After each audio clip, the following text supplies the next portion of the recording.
নমস্কার, আমি ঐশী। আশা করি সবাই লাইক ফলো করে পাশে থাকবেন।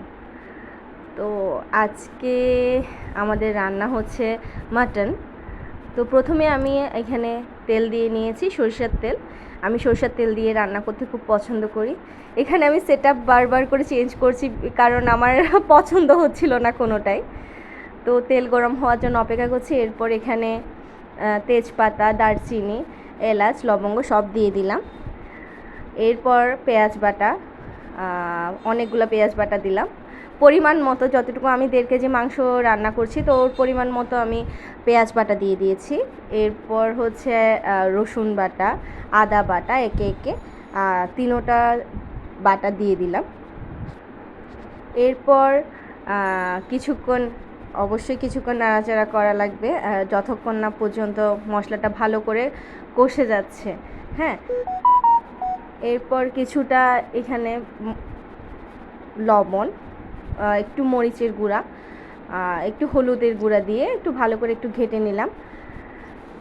যেহেতু আমি মাংসের মধ্যে সব মশলা আগে ভাগেই দিয়ে রেখেছিলাম, আগের দিন রাতে ম্যারিনেট করে রেখে দিয়েছিলাম, তো সেই কারণে আমি এখানে কোনো প্রকার মশলা আর এখানে দিচ্ছি না। এরপর এটা আমরা কষানো অনেকক্ষণ ধরে কষালাম। কষানোর পরে এই যে মাংসগুলো আমি দিয়ে দিলাম,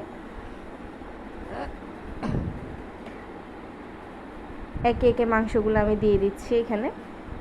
এরপর ভালো করে নেড়ে নিব মাংসগুলো, সবগুলো মাংসতে যাতে ভালো করে মশলাগুলো গায়ে লেগে থাকে, ভালো করে ঘেটে দিব একদম ভালো করে। ঘাটা হয়ে গেলে ঢাকনা দিয়ে রেখে দিব সেদ্ধ হওয়া পর্যন্ত। এই যে দেখতে পাচ্ছেন আমার মাংস সেদ্ধ হয়ে আসছে। হ্যাঁ, এই যে দেখা যাচ্ছে।